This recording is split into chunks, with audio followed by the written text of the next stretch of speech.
DDG episode 77. My name is Dave Hunt, and I'm joined by Michael Swick. How is it going, Dave? I believe I heard your phone. Yeah. But how's it going, Dave? I'm all right. It's on the countertop. That verdict just came through. Oh yeah. I'm avoiding my phone until Yeah, until we're done recording that. you'd be all Yeah. So busy week for me, Dave. I don't know about you. I've been running around doing a bunch of random stuff, for the podcast and for other projects. So not a lot of gaming for me. Uh, I don't know about you. right. Yeah, not a whole lot for me either. Just kind of it's kind of a down time for games in general. There's like not a lot of stuff coming out. There's not a lot of news coming out. I mean, yeah, like MLB just came out, but that's that's neither here nor there. That's one of those games that's just kind of there, and um, so it's been kind of weird. It's snowing today, which is dumb. Yeah, it was snowing. It was snowing over here. I was kind of excited, but then worried because I was going to order food, and I was like, "Oh no, that might interfere Yeah. with my food ordering." So we do have a little bit of a lighter show this week, which could mean some random tangent pop up somewhere, but hopefully not, because we could probably give you guys a little bit of a break compared to what we've been typically doing for time frame wise. The last two episodes have been a little longer. So we are Digital Days Gaming. We are a weekly podcast that live streams every Tuesday around 5 o'clock Eastern time on twitch.tv/Digital Days Gaming, and then we release on Thursdays on the podcast services of choice. If you could leave us a review with some words, that would be super appreciative. And all the show notes links are in the show notes, so you can click on your podcast services, and there should be links in there if you want to join any of our communities or follow us on social media. And we're gonna just kind of move right back into the news. Yeah, this one is breaking as of a couple hours ago. Jeff Kaplan has officially resigned from Blizzard. So those unfamiliar with Jeff Kaplan, he's the creative director and like this face of Overwatch. He's kind of been the go-to person at Blizzard, period, for like presentations and anything Overwatch League related. Anytime there's a patch, they put him out there to do the video. He's been definitely the face and voice of this franchise, which has got a sequel and being developed. Supposedly. He supposedly that BlizzCon presentation was like, yeah, we got stuff. This is just another longtime Blizzard person leaving. He was with the company for 20 years. Aaron Keller is going to take over as his replacement in that lead role. But this is as a former Overwatch fan, as someone who hasn't really touched Overwatch in like a year, this was kind of a big deal. I was shocked. I never expected him to leave, but the way Blizzard has been going, as it's been turning more into Activision, we've been seeing more and more key figures in Blizzard leave, and this is just the next one. And they're starting to run out of people that you identify as Blizzard employees, as they just get to the point where they won't kill the Blizzard name, but I can totally see them dropping the Blizzard from the Activision Blizzard marquee or whatever from their business cards. Yeah, I think this is And kind just of have what Blizzard everybody be a was studio. what everybody was afraid of when this was going through. I mean, Activision has had a decent run of games like Call of Duty's doing really well in terms of like the free to play ratio in the seasons, that people were a little worried about if they could or couldn't pull that off. But for the most part, I think that the huge concern for Blizzard was like how much is Activision gonna have an impact on Diablo and Overwatch and some of the other marquee stuff that they do. Which I'm sure I'm missing something, so please don't freak out. StarCraft. Yeah. So there's that factor to it as well, but it's just hard to tell. Like, and management wise and corporation wise, like we just kind of beat the dead horse last week about what Sony is or isn't doing in terms of their money making scheme, and the reverse of what Microsoft is or isn't doing with the way they're generating revenue. And now it seems like Activision is corporatizing Blizzard to the point where people are like, you know what, I'm out. Yeah, it's at the point where we see this with companies a lot, where like tiered employees are like a dirty, aspect of the business, where they don't want people that can say they've been there for over a decade, let alone 2 decades. because that just becomes more expensive. So I feel like Activision is definitely moving in that way where they're almost making it uncomfortable for people that were at Blizzard who had a specific way the company was ran being taken away from them, and then they're seeing Blizzard just move away from they're known for, which is taking their time and making these like competitive games, or like strategy games, yeah, top down games. We've seen them try and crack into like the MOBA space. That didn't work. There's Blizzard stuff still sells, but Activision sees more money elsewhere. And if that means, how they, put Vicarious Visions as into Blizzard, it just shows that they're just like they're interested in the Blizzard name, but they're not necessarily interested in the way Blizzard runs things. And this is just another sign that Blizzard will be a shell of what it used to be. Yeah, But I we'll think, see. and I think a lot of these companies, like we talked about before, are chasing that FIFA money or that Fortnite money, or like what, and they're trying to find the next thing that's going to be top of the Twitch directory, top of the microtransaction world, and if they don't think that they have that next thing, they don't care. Whether that's good, bad, or indifferent, like I guess we'll find out. But I would also think that you'd also see this influx, like we saw, like I guess almost like 7 years ago, like this influx of indies doing different things that maybe they weren't allowed to be done before. And I don't, there's nothing that's like screaming out at me like this is a must play indie game in the last couple of years. Like Hades maybe, in terms of like what was coming even into my realm, but it just feels like I even put a tweet out this week about like just the marketing standpoint of it is like a company like Activision will just market the hell out of the game to make you think like, huh, maybe I need to check this out, versus what an indie developer can't do. Yeah, and well, to me, we're definitely seeing a better indie output, or at least in my opinion. We like different types of games because these people are leaving these big companies, and all they can do is make indie titles, and this is how we get stuff like Hades and other games of that same ilk. It's not like anytime like when Sony closed Sony Japan, those devs they're not just going to quit the business. They're just going to make their own studio, and they're going to have to make smaller things before Yeah, they yeah. can try to But do bigger things. the shitty part is that's like 2 years, 3 years down the road. Like, Yeah, so I that's mean, the scary part. I mean, like, I guess Yeah. what I was more basing it off of is like, and I know this is bad take on my part because of, like you said, we have different things and different lanes that we stay in with gaming, but I'm not seeing anything like, and I guess it really wouldn't even be an indie, but carrying the power like Flower did and Journey did. And in terms, I mean, Hades was close, but Hades was probably the first one in 3 or 4 years that was up there. No, I feel like they're coming pretty frequent. I just don't know if they're hitting your spectrum. I mean, like Celeste was pretty big before that. I Oh, mean, yeah, and it was, but I yeah. just feel like it was only a couple months. Like it had a 2 month run where everybody was talking about it, and then they kind of stopped. And I guess I mean, and the hindsight's 2020 or looking through rose-colored glasses. I know that, but like there's like people could still talk about Journey now, and you could pick it up and play it. And sure, that's like a top tier. Like and maybe it's because they're not being pushed into Plus as much as they used to be. Like that could be it too from my standpoint. Maybe it's all going to be on Game Pass now. I think. Well, I think the issue that you might be having where you're not seeing these as much is the big publishers were pushing those games at one point. Sony at their E3 had 8 indie people on stage back to back to back, and they were all playing the game.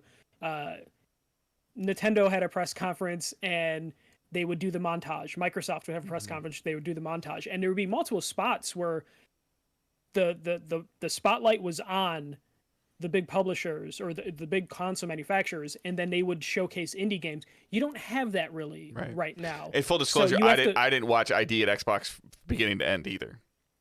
And yeah, I didn't watch the Nintendo thing we're going to talk about later beginning to end or at all. There was no anchor for you to tune in, and you're in that space where your time's limited. You can't hunt stuff down despite the last name. You can't like go for like I can sit down and watch the Nintendo indie thing because I'm like, I guarantee there's going to be something here I Yeah. like because I have a more eclectic thing. You have a more stuff on your plate. So like, unless before Indie World comes out, they're like, hey, this is the announcement that we're going to showcase. Like kind of how PlayStation Direct or the state of plays work, where they basically tell you like, hey, here's the marquee theme, and here's eight other things we're going to talk about, or we'll talk about eight other things. That'll get you to tune in. Indie World being like, hey, here's a half hour indie stuff. You're not going to sit down and be like, I'm dedicated. Well, and I think it also it just has to do this. for me. It has to do a little bit with name recognition, and I think developers or publishers don't do a good enough job of like I off the bat when you first started talking about it until you explained it to me, I didn't know that the same people that had done Bastion did Hades. I did, but like I know that Drinkbox is doing that. Nobody Saves the World, and I'm like I had a great time with both Guacameles, so I'm willing to. Game Pass or not, I'm willing to check that game out because of the pedigree of the studio from it. Versus that 100% means that there could be something like super cool that I never get a chance to play that could be one of the best games I've ever played because I never heard of it. Yeah, for sure. Guacamelee did something for you, and it was probably showcased at an event that you were paying attention to, and it just led to piquing your interest to where you're with them. Supergiant Games, Hades is the first game that I ever got into from them. Like I was never a big Transistor fan or Pyre fan or Bastion fan, but Hades did something for me. But I knew about their pedigree beforehand. But for the most part, Supergiant Games have had to just do it themselves in terms of like I don't feel like they were showcased at any big events. I mean, they were at the Game Awards and they were in early access on the Epic Game Store, which helped a little bit, but it's a lot harder to find indie games. Like Greedfall is ex-Blizzard developers, or Godfall. Godfall was ex-Blizzard developers, and that was a mess to know, what the hell Godfall was. It didn't turn out to be a good game. Right. But we're seeing people leave and do other things, and it's just a matter of like somehow getting that name recognition and getting the marketing just right. That's kind of important for a lot of these indie devs, which is something I'm hoping that they figure out this summer, because we saw last year was prime example of the various smaller publishers could have taken super advantage of last summer, no E3, and they tried to, and it just wasn't very successful, or at least in my opinion, with how the Guerrilla Collective worked and the indie game showcases worked. I don't think any of that was truly captivating, how any of that was formatted. And I'm hoping with E3 being a digital event, maybe we can recreate some of that. I think we need to see the resurgence of demos again.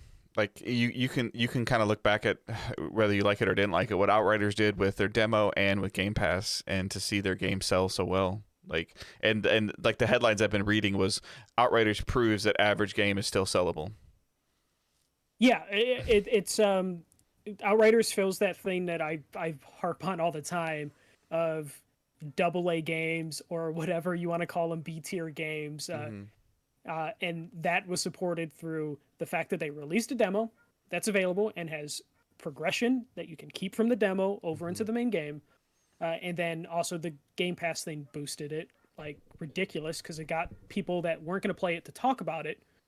And then that led to people buying it on other platforms that if they didn't have an Xbox. So there's a ton of things that could or be just done. buying it on Xbox. It was like one of the best selling games on Xbox for the month of the end of March, or the physical ending of March.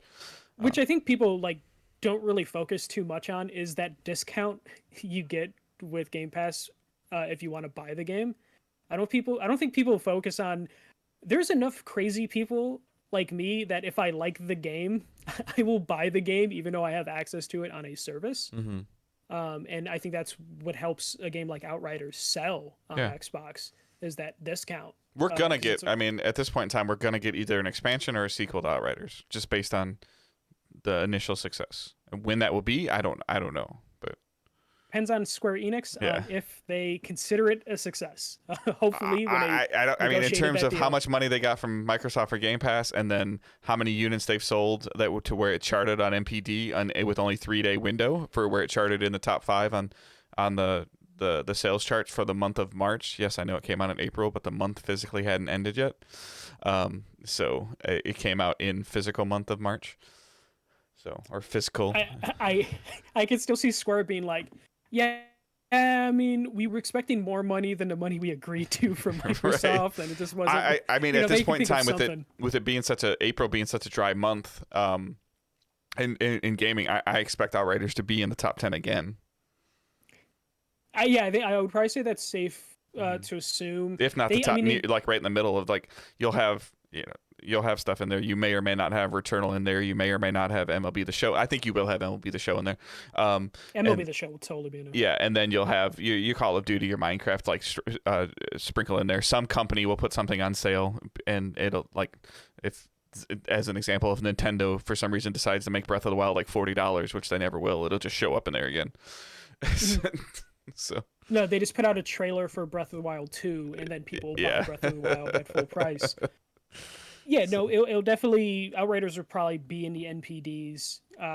Not maybe on the top, but like you're right, in like that middle range. Yeah, that 4 to 9 range, I feel like, for at least this month, if not maybe another month. I mean, it all depends. I mean, yeah.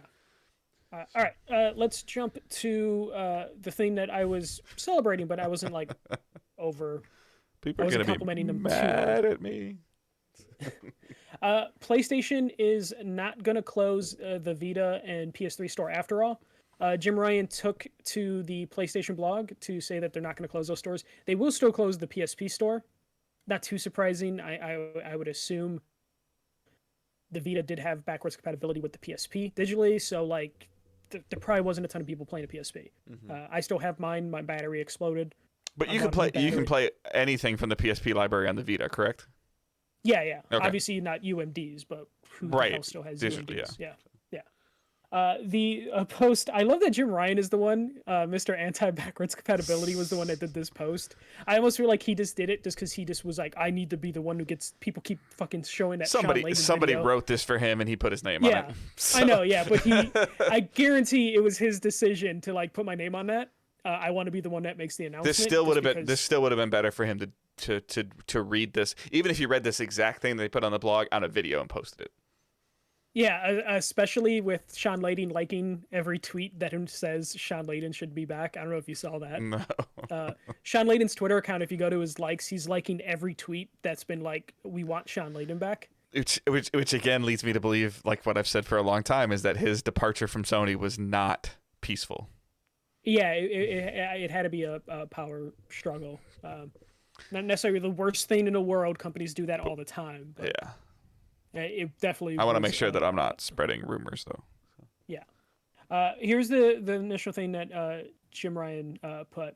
When we initially came to the decision to end purchasing support for PS3 and PS Vita, it was born out of a number of factors, including commerce support challenges for older devices and the ability for us to focus more of our resources on newer devices, where a majority of our gamers are playing.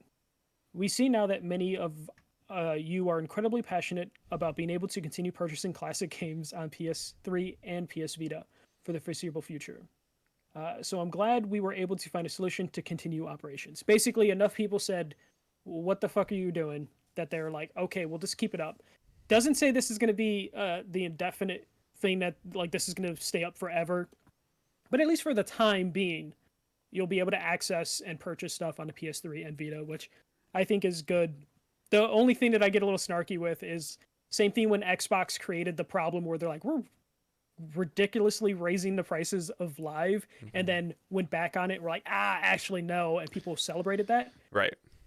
I don't like when companies create the problem, Correct. Solve it, and then pat themselves on the back. But at however, least they just did this. That was within a 24-hour turnaround, not a 3-week turnaround. Exactly. So this was. So I think that okay. First off, good. Like, you guys, if anybody that's playing PS3 and playing Vita games, you still can do so. But again, going through Twitter this week, they did not communicate this to the devs. So the devs are finding out about this as soon as the regular consumer is finding out about it. That's a little weird. I understand I understand that the whole thing behind it of if they tell a dev like 24 hours in advance, they could hit, and they want to control the messaging. I get that. So I don't have the exact dates in front of me. I meant to do this before we recorded, but I just didn't because I'm lazy. We started talking about this, I want to say 3 weeks ago, at least, if not 4, where we talked about the rumors, and then the official announcement came out, and then we talked about it with Josh. And now we're here 2 weeks after talking about it with Josh. So I feel that there's 2 possible scenarios here. Like, Jim Ryan saw how much money was being spent because people were worried about their stuff going away, and goes, oh, maybe there's an actual market for this still because of the influx of it, of hey, we've got a drop dead date on this.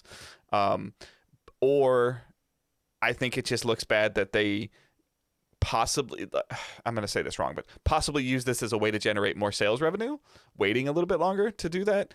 And this also means that there is no plan for any form of what we were hoping for, of like a package, a subscription service, making PS Now better, like putting all your stuff on PS Now, putting all the PS3 and PSV stuff, PS Vita, PSP stuff on PS Now. Like we had hoped that there was some like plan with that logo of like the extra space, like, oh, why is there a PS3 download list on PS5? Like, that's just, there's no plan. Because if there was a plan, they wouldn't do this. But also at the same time, you could say, because they're keeping a store, they want to make sure people can still purchase the stuff. So if they do have a plan, they could pull on it. But yeah, I agree. They wouldn't have pulled the plug in the first place. Yeah, they wouldn't have thought about that. They're not.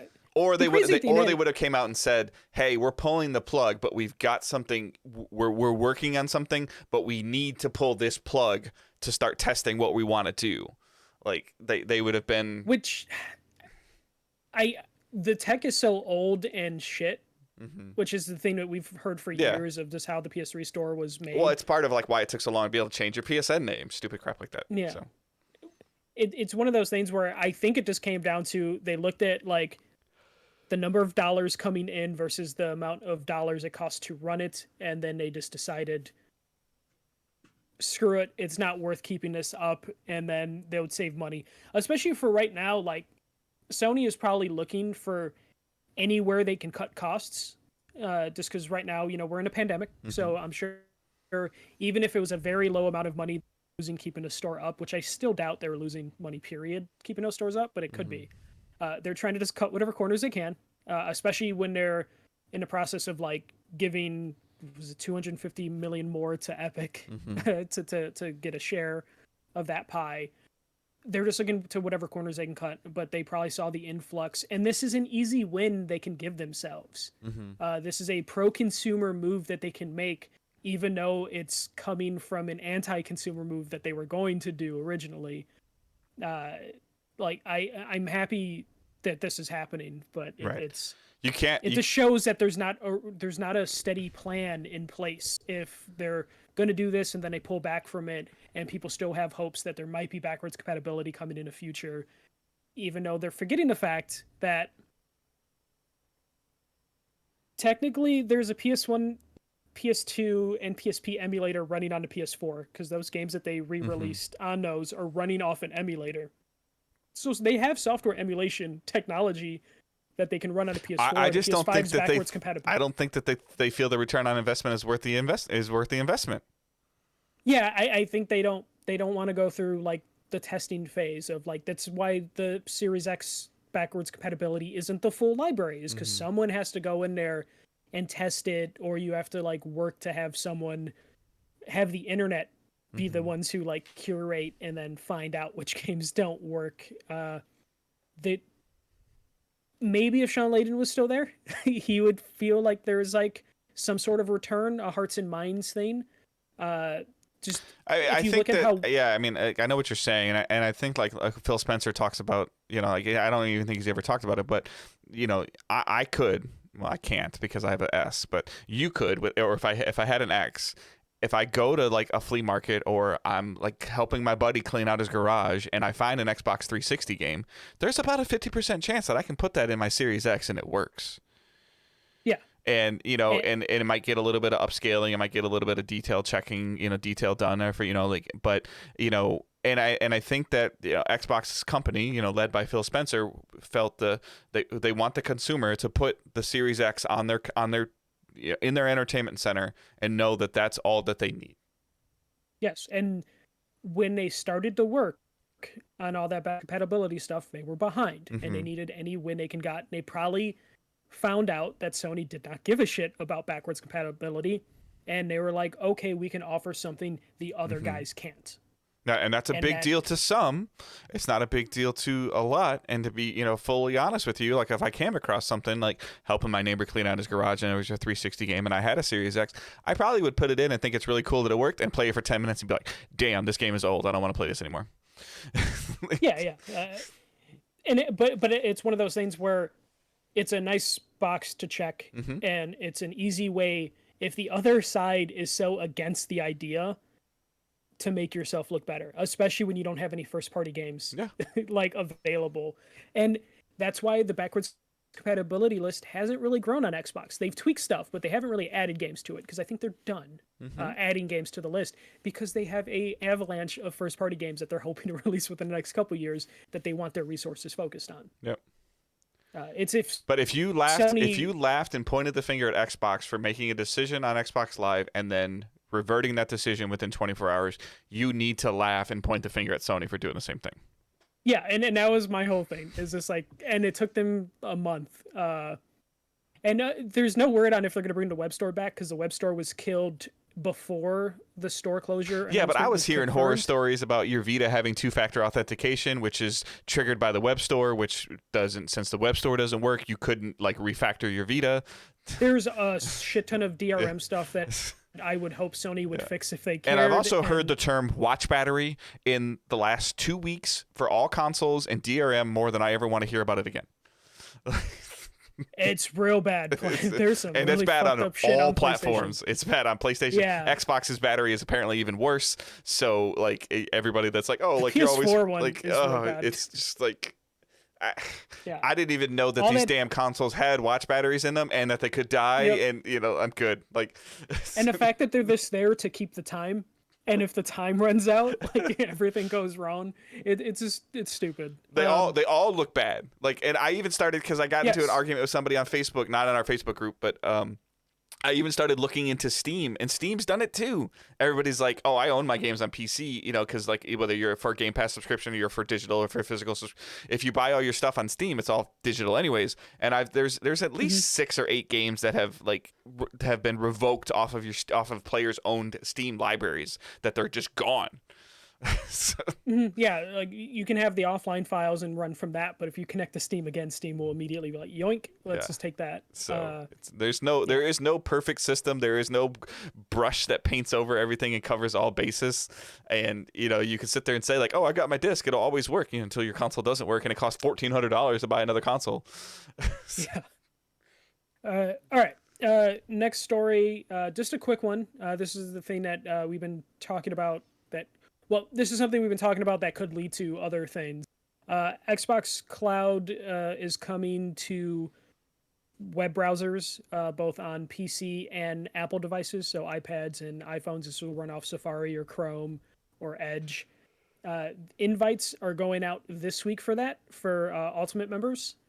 So if you have an iPhone, and I guess they know you have an iPhone, you'll get an invite potentially, and they're going to expand this, but this is just the xCloud Game Pass coming to Apple products, which is a huge market. This is Microsoft's workaround for the rules that Apple has in place in terms of registering games to the Apple Store. This is before you can put them Stadia. on. Yeah, this is Stadia.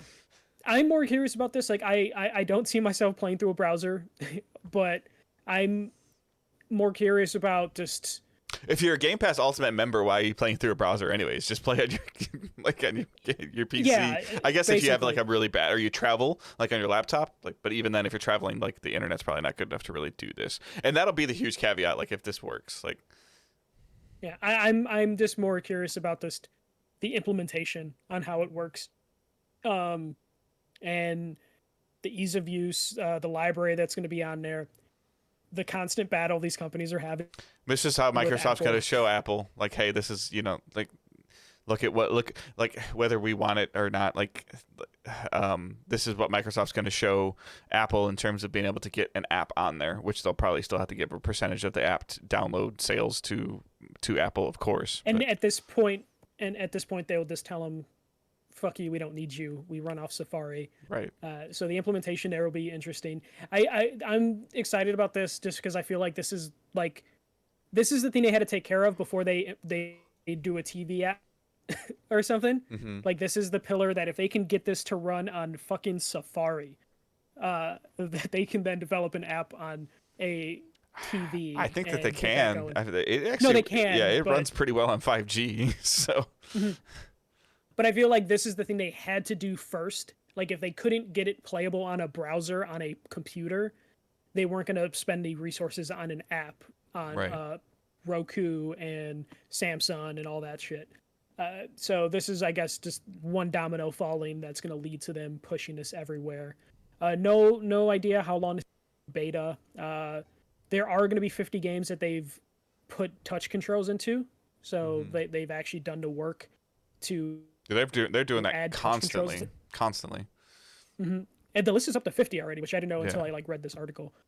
So if you're an Apple user, I'm an Android using cloud here and there. It works well enough, but I have a native app. I don't use it in the browser. Right, and that's still So- technically in beta. Yeah, that's still in beta. We'll just see what happens with it in browser, but maybe It's not great it'll be a for good like I experience. can't I don't have a great experience when I played like if I played Destiny on it. I don't have a great experience, but I think like the little bit that I dabble with like Octopath Traveler, like you can play like a turn-based game on the phone, stuff like that. Oh, for sure. That's mostly what I played, like puzzle games and, Yeah. and turn-based games. It works fine for that.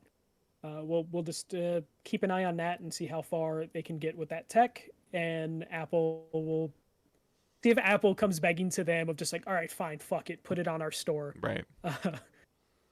People are using Safari too much for your service. But I mean, if it works well, like I talked about a couple weeks ago, like these iPads are like crazy good in terms of screen resolution, refresh rates, and we all know that there's a ton of iPads out there. And if all of a sudden if they can get into a decent relationship with Apple to where if you buy an iPad as an example, you have a 3-month subscription or a 6-month subscription to Game Pass like in your box.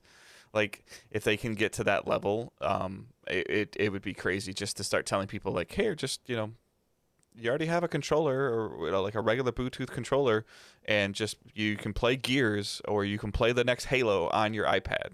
Like Yeah, I think the go for Apple or Microsoft would be just to get a trial bundled in with Apple TV. yeah, Just your Apple TV subscription. This is kind of like what like I think for a while Game Pass was like, hey, if you have Game Pass, you get 3 months of Disney Plus for free. If they can work out a it's the deal whole like reason that, I've I been think that would watching be Apple huge. TV, and if they keep producing enough shows that I want to watch, I got a year subscription because my daughter bought her iPad, and she's like, I'm not going to use this here, and like I've been able to watch some good stuff on there, and if it comes down to if there's a show on there that I want to watch, then I'll pay for it after my subscription is over. Yeah. All right. Last story. Again, news was pretty light. Nintendo did a Indie World. Some of the highlights I wrote down. Surprisingly, Fez is coming out for the Switch. I thought It's- for some reason it was already there. Me too. This was weird because I think it was just like in a montage too. It wasn't even Yeah. like, oh, and Fez is coming. Because sometimes Nintendo will do that. We're like, hey, here's this old game, and we'll spend 2 minutes Yeah. talking to you about this old game. But it was just in like a sizzle reel, and I believe it's out already. Like it was. Yeah, it out was like same available day. now or whatever. Yeah. Yeah, which they're really good at doing. They've made a big deal Uh, about this game releasing multiple times, every time on a different platform. It's coming to PlayStation because it was an Xbox exclusive for a while, wasn't it? Yeah, I think it was an Xbox Arcade Yeah. game for a while back when the summer of arcade games was like the big thing. Which I don't know if there's anything that matches like that summer of arcade stuff from the 360 era in terms of. I think going back to early on in the PS4 days, like what we were just talking about at the beginning of the show, of like, I don't remember what it was called, but wasn't it like indie highlights, like over the summer, like July, Something like that, it was yeah. some There'd be, sale like, they 6 had, weeks. yeah, like a 2-month sale that it was like highlighting, indie games, and some of them would come to Plus, and then some of them would be like on sale. Like I think I just recall like Hotline Miami, being like a featured game, and when it came out, and then Yeah, it would be one marquee new release indie game and then a bunch of sales that would switch out every week when they would switch the marquee new game. Yeah, those were good. And Fez is definitely from that era Yeah. on the 360, I believe. TMNT is coming to Switch. That I game believe looks the amazing. trailer The colors and everything looks so cool. music is pretty good Yeah. too. I just put it in there just because I know this is like a game Dave's excited for. I just It hope it looks has. really good. I hope it has really. I just hope the online works. Like anytime that if it even is online play, which I hope it does. Like please have it. But it's just that's always the concern with an indie developer is like, can they afford the cost for servers? You know. Well, it's .emu, Okay. who did not Disc Jam. What's the Windjammers? Okay. So Okay. they have good netcode. So if they're gonna do online play, they could handle it. I just don't know if there is online play for it, to be completely honest. The trailers look amazing, what they're showing, but they've also been very vague on, like, obviously on price and date and features. So, but it's, to be fair, it's only been announced like 2 months now, if that. Yeah, I think so. this is like the second. Yeah, or it's supposed to third come time this we've year seen though. I this think they're still saying 2021. game. Yeah. Yeah, it looks good. I'm not even a big Turtles fan, but this looks really good, especially after we've been like let down with the last couple Turtle games. Yeah. What was it, that Platinum one that was real bad last time? So it's good to see. Other things on this list, Ali Ali World. It's gonna go open world. This is from Roll 7, I believe, is the developer. It's always been like It's an like on rail skateboarding trick game, and okay, like this is another one of like them trying to expand their ability to make this game new and interesting, and that going open world, like at its core of what Ali Ali is, concerns me. It does, but it also seems perfect for where the franchise is going, because I don't know if they could just do Ali Ali 3 and find like the level of success that they had with the first two. And one thing I love about Nintendo, what they do with their indie thing, all their games just seem perfect. Like whoever's curating what games they put in these indie worlds, every time I see one, I'm like, perfect for handheld. And that all the indie games always seem like they're made for the platform, when that's not necessarily the case every time. That's where Ali Ali shined for me, was on Vita. Yeah, that was like a great Vita game back in Vita's heyday. But every time there's an indie world, everything seems perfectly made for the Switch. Though when they come out, sometimes that is not, because the Switch is kind of underpowered at this point. But it's still nice to see. Right. House of the Dead remake. I just put there just because who doesn't love House of the Dead? That's like back when movie theaters had arcades. That would be the thing that you would play. Or if you go to, like, I don't know, do Dave and Buster's still exist or some shit? You know, I think so. Yeah. House of the Dead remake coming. It looks okay. I'm fine with that. But the thing I'm most excited about was Oxenfree 2: Lost Signals. So I love a lot of people I follow Oxenfree. on Twitter were talking about this. So. Yeah, this is Night School Studios. They're the ones who made After Party, that game where you're two people that are trying to outdrink the devil in hell. Oxenfree was a really good indie game from a couple years ago, and I wasn't expecting a sequel to it, so I was really excited. It's a very short teaser. You have no idea what's going on, but I was definitely freaking out when I was at work and then like messaged a couple friends like, holy shit, Oxenfree 2 is coming out. And apparently like, this just came off Game Pass too, which is super weird. But it's just it's just a random coincidence. The first one, yeah. Yeah, but it's coming this year, which I wasn't really expecting. Though, if it ends up in our what's delayed section later this year, I wouldn't be surprised. That is pretty much all the highlights for me. Dave, did you see anything in particular from that thing? I know you didn't watch it in full, but no, I mean, there wasn't. I mean, for the most part, like I try to follow a diverse amount of people on social media to sometimes like, hey, if like 4 or 5 or 6 of them are talking about something, like maybe it's something I need to pay attention to, and the only one that really like floated to the top on that was Oxenfree. So yeah, I highly recommend playing that one if you get a chance. They're not out off Game Pass. Right. Doesn't mean that if it's good enough, I'll check it out. I mean, yeah, it's a puzzle game, little like sci-fi, little scary. Never go deep in either direction, but it like finds a nice balance. Mm-hmm. But that is it for news. Just happy to see that. Waiting for. We know Microsoft and Nintendo are going to have E3. Still waiting to find out what Sony's going to do, if they're going to announce something beforehand or if they're just going to be like on a Monday saying later this week we'll have a state of play. Because I feel like Sony's due. I still, in May. you know, before that, I still think they need to have another one with something about like more. They need one for Ratchet. Yeah, no, agreed. But they also need one. They need one for Returnal, more than 3 minutes. But that's neither here nor there. Apparently, I complained enough that they just popped they popped a trailer out the next day. But then when you go to the YouTube channel, they also dump like 20 trailers on top of it. So you're just okay, it had its moment. Yeah. So. But that's it for news. So. All right. What's delayed? Kind of. I feel like Michael's reaching here a little, but it's fine. This counts. Okay, Assassin's Creed Valhalla Wrath of the Druids DLC was delayed a couple weeks, I believe 2 weeks. So that counts. That is game-related things that were delayed. It's not that bad of a delay. I don't know if they give a reason for it other than the usual fine-tune everything's right sort of delay. But yeah, Valhalla DLC was delayed. It was just so funny. Like IGN does have a running article. Things delayed in 2021, so I'm not the only one who's like keeping track of this. Of just like I know there's gonna be more delays. I'm just at a certain point we're just gonna run out of things that can be delayed because we're running out of things that have dates. I know Dave is still even games on Ratchet. Yeah, even games that don't have dates get delayed. Yeah.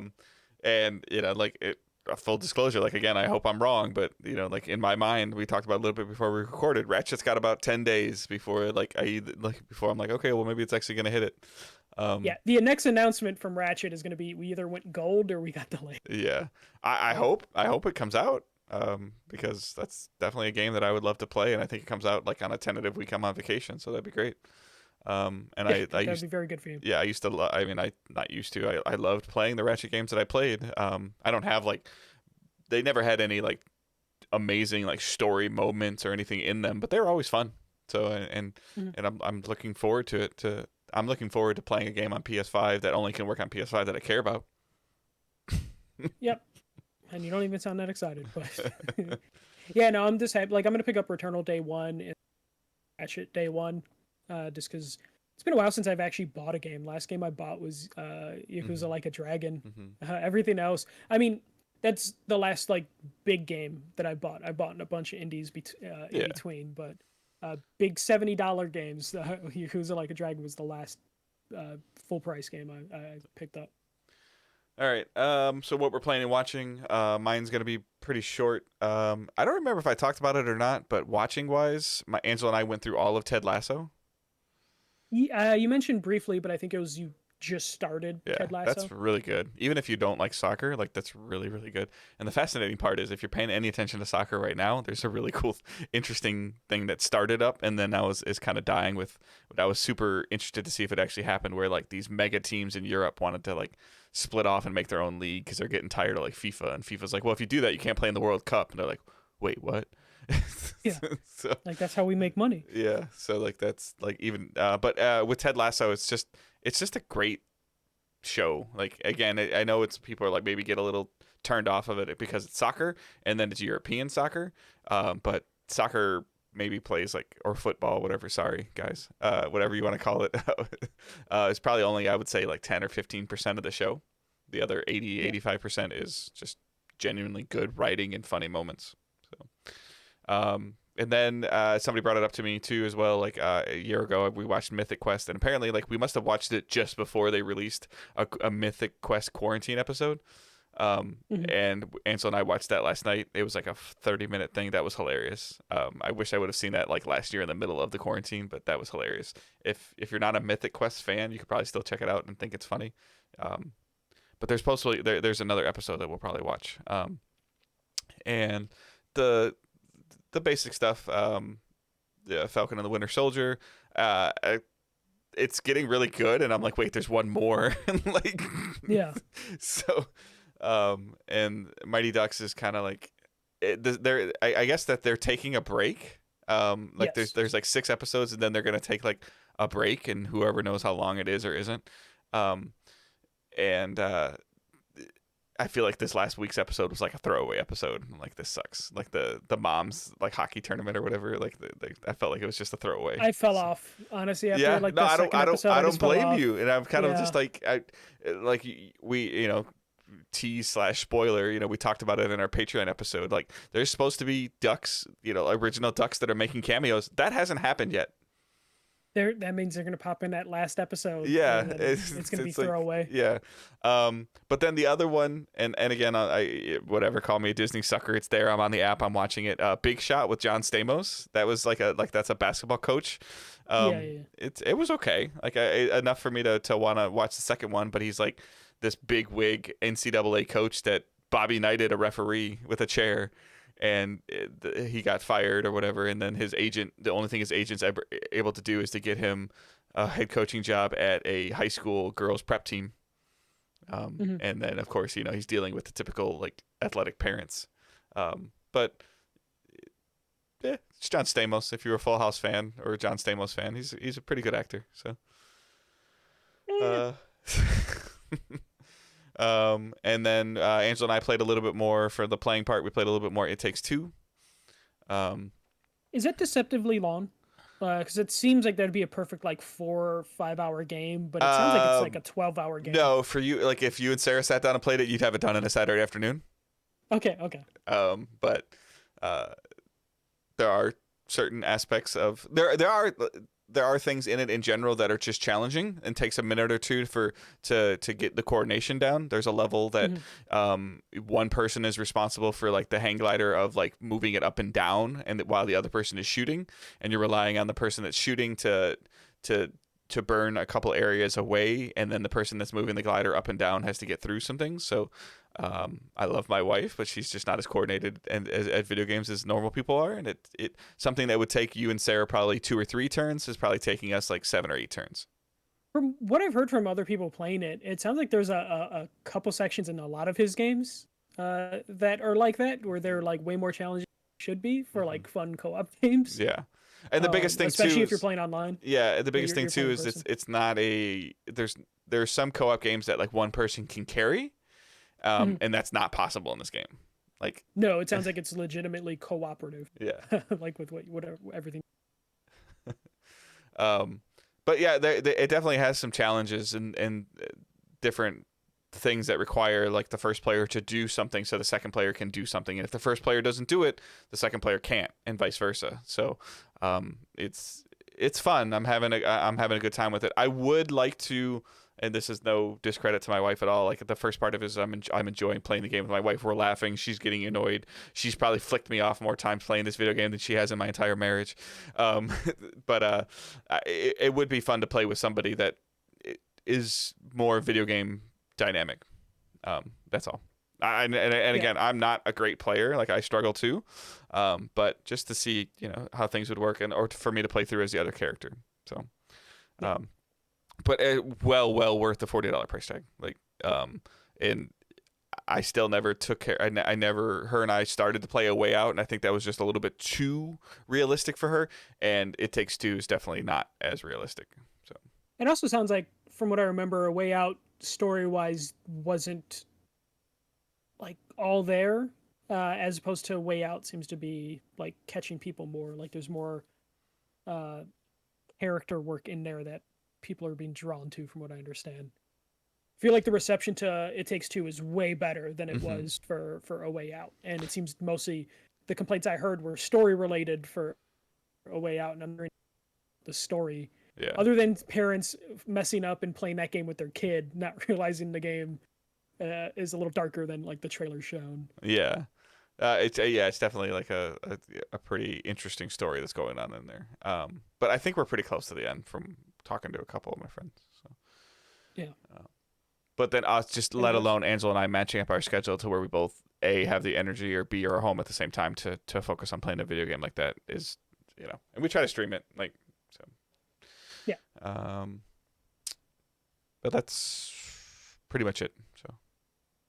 So. My list is pretty light as well. Oh, I'm sorry. I'm into season 2 of Smallville, and it's getting kind of laughable. Like I'm watching it just because I kind of want to see what happens, but like my wife will periodically pop in and out like when I'm watching it, and it's always like super convenient whenever like Clark needs to do something that like the friend he's saving gets knocked out.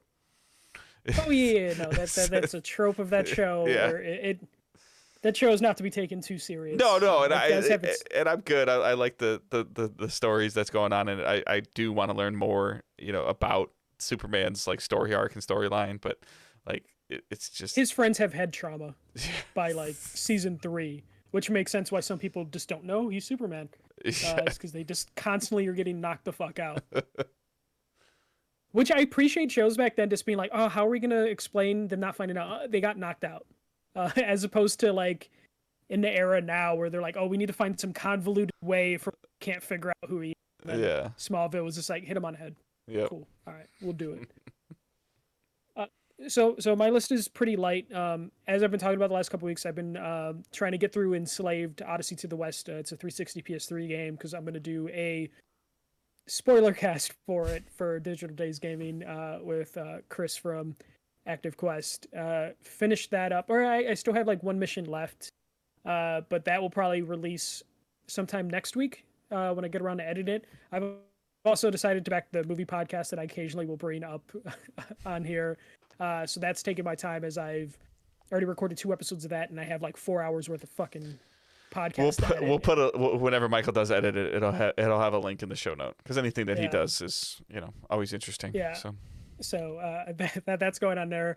My Astro Aqua Kitty interview with Dugan Jackson is up on the feed if you haven't listened to that. So I've been playing that game here and there when I get a chance. Though I have the horrible problem where as soon as I bust out my Switch, I just play Tetris 99, like no matter what, and I just can't pick up that Switch without doing that. And for the most part, it's just been those 3 games. I didn't download MLB The Show just yet. As soon as we're done, I'm going to turn the Xbox that's sitting to the right of me. I don't think it's slightly off camera. And I'm going to download MLB The Show and hope that replaces NBA 2K as my brain dead game. My game where I just want to play and not think. My son bought it, which I knew he would. And so we did the digital share thing that we've always been doing for the last couple of years since we both have PlayStations and we both have PS5s now.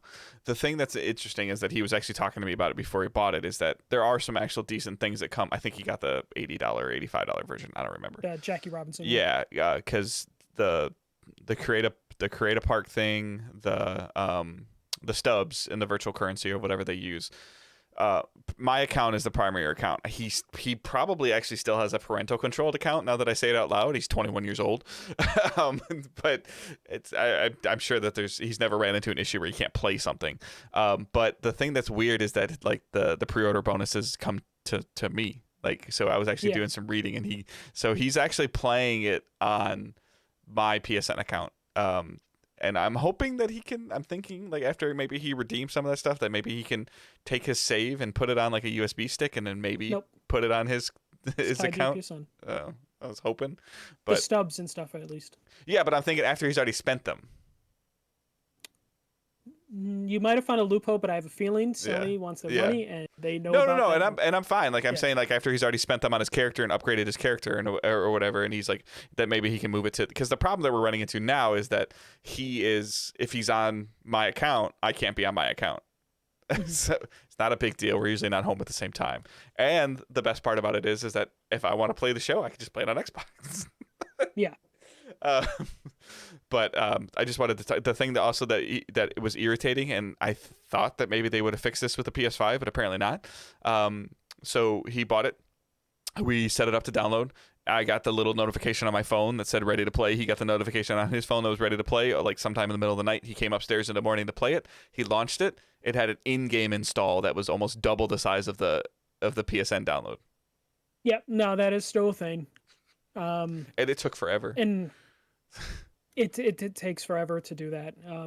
I think there's still that instance of Xbox where they'll put that little dash that it's just like you can play up to this point, but it's just, I just wait for the whole thing to download because I don't want to play. But no, you actually had to kick the game. You had to start the game. to You make had to it start do the game other with- download. Like, Yeah, because he was I able to think play Call like of Duty he was able to does play that. like the World Series rematch or whatever. Like the game that I guess in a perfect world they felt that you played this game. You know, NBA 2K did this, like, oh, play the finals rematch, and by the time you're done playing, the rest of the game will download. No, and Yeah. actually I have It's like play it again. above average internet. I'm not saying I got amazing internet.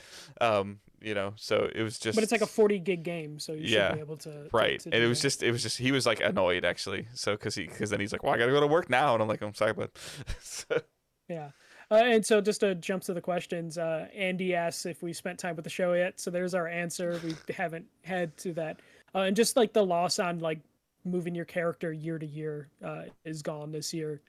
Do you have any thoughts on that? I think that sucks. And I'm sure there's a technical reason why they couldn't do that, but it just sucks that well, they couldn't do I guess that. I didn't realize, and I'm not 100% confirmed on this. I was watching a video, like an IGN video, where Ryan McCaffrey is actually probably the only baseball fan at IGN. That's but he was talking about apparently there is cross progression, which I didn't realize there was, and I'm not 100% sure, but I might be able to take my Xbox character and put him on my PlayStation at a certain point in time, or back and forth, which I think would be pretty cool. It does suck though that this feature that they had, like even like Josh mentioned it 2 weeks ago, of like, why can't EA do it? And now MLB's like, or at the Sony San Diego's like, well, I think they're drawing a line in the sand with this version, and maybe it's going to be from this year forward, or it's just going to be gone. And I think that Yeah, the multiple platform probably had something to do with it. Something had to give. And it'll probably be back next year, and then it'll be celebrated of like, hey, we're bringing this feature back. We couldn't do it because. But I think they just avoided. Generation. I think they just avoided the question of, can I bring my guy from PS4 to Xbox One? I think they're just like, they just completely avoided it, and they just hit the reset button this year. Yeah, because I was talking to Andy in a chat. He was super bummed out because he couldn't figure out how to do it, and then I put the MLB FAQ, and they were just like, "Nope, can't do that." But yeah, so that kind of sucks. But playing that's pretty much it. Watching nothing amazing. Still making fun out of Riverdale. In my downtime, I've gotten really into just listening to podcasts and just playing like sports games or whatever. So I'm not really watching anything major. I mean, I've watched a shit ton of movies that are all completely random.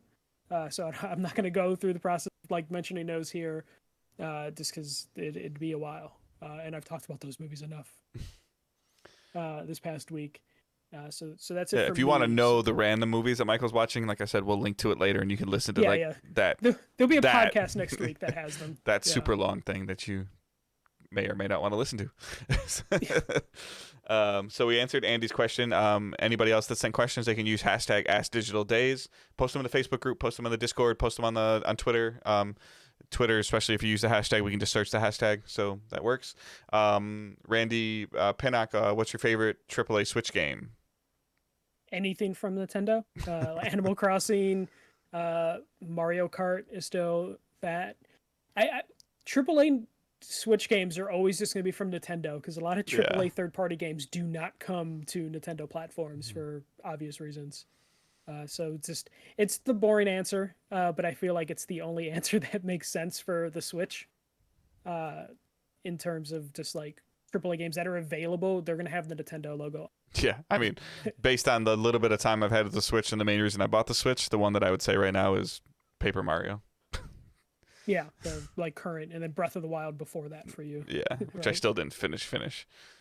Yeah, but you spent a ton of time in that game, I feel. Breath of the Wild or Paper Mario? Yeah, Breath of the Wild. Yeah, I have played a lot of it, but I mean, I was struggling with some of it, and I think I'll do better now with like I haven't gone back to play it since Ubisoft was gracious enough to send me a Pro controller for Immortals. But I'll definitely check that out with the Pro controller on the bigger TV, and I think I'll probably do better with that. So Stefan Wren, have you ever gone scuba diving, and if not, would you, Michael? Yeah, I would if I lived anywhere interesting to scuba dive. I'm in Chicago. Dude, I bet so you there's some interesting stuff in the Chicago River. I would not go under the Chicago River. I would want to live. I know. I'm just kidding. Yeah, Chicago River is one of the nastiest rivers you'll ever see, and Lake Michigan is like, okay, I'm gonna see just some of what I would see in the Chicago River. Yeah. Yeah, I would go scuba diving if I like was somewhere interesting. Like if you and your girlfriend went to Disney and decided to stay at like close to the ocean, and there was some like like check out a sunken pirate ship, like that's like Yeah, I would probably consider doing that if it was interesting enough. Some people are just completely adverse to water, so like I didn't know if you were or weren't. So. Oh, I'm fine. Sarah is afraid of water, so it would be me scuba diving. But yeah, no, I would have to be somewhere more exotic, I think, as opposed to just being like in the coastline of the United States. I 100% would. I had some opportunities when I was younger and through scouts to go to like a scuba school in like there's like the Boy Scouts have a sea base in Florida, and it just didn't work out that summer for me to be able to go. The closest I guess that we've ever done, my wife and I have ever done, is when we've been in Cabo. I won a trip years ago with Foot Locker, like long time ago, like 15 years ago now, and we did some like coral snorkeling, but in terms of like, I am not afraid of water at all. I am not afraid of going deep. I dove when I was really young for diving, for swimming, and I competitively swam for almost 10 years of my childhood. So with the right opportunity, I would 100% do it. But like Michael said, I'm not going to just like, oh, like you're just going to like, I'm not going to just go underwater 40, 80 feet or whatever just to swim around. I'd want to see something or be able to mess with something or to check something out. But we've done some really cool like coral snorkeling and stuff like that. And that was a lot of fun. But I'm not afraid of like if a shark showed up, like that would mess with me. But like I feel like my abilities are good enough. Like if I got near like a jellyfish, like I could get away. Or if I got stung by a jellyfish, I know how to treat it. Not the way that most people think to treat it. But yeah, that would be something that would be really cool. So.